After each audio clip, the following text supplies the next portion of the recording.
Bismillahirrahmanirrahim. Son Excellence, maa ngi lay yelwaan nga wàcc Omar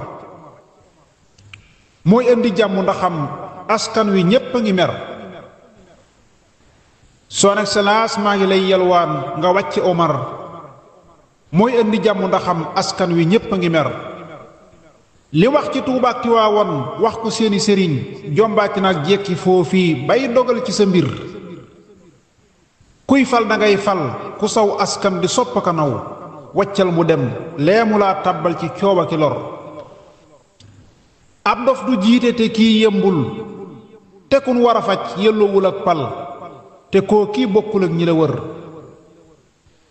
lim wax Assane Dëgg Mohamed Siis dafay xajamal jàmmoo ci sun ñaari réew yii jàmm defu ko cor. bul bayal as nduxum baykat nga xam nga li xew dogal nduxum gii bu jàllee dootu neex a defar. te maa ngi ñaan yoonu réew mii nañ ko woo mu layal xaalis bu leerul bi muy tuumaal sëriñ si bu wér.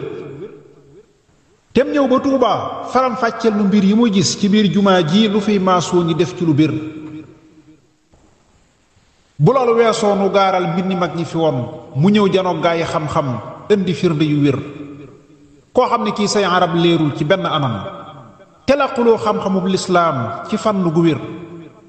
kon réer a tax rekk ngay linkaar li mag ñi waxoon loo géejuwul noo ca xàmmee ràgg mbaati la wér.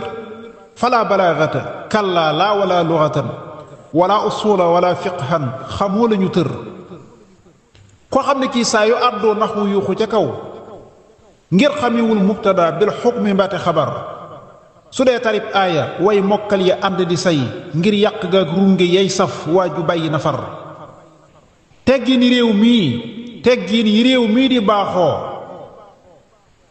nun gisuñ ko ci yow dangaa safaanoo ki teggin kenn xamul ku la yar. teggin yi réew mii di baaxoo nun gisuñ ko ci yow dangaa safaanoo ki teggin kenn xamul ku la yar.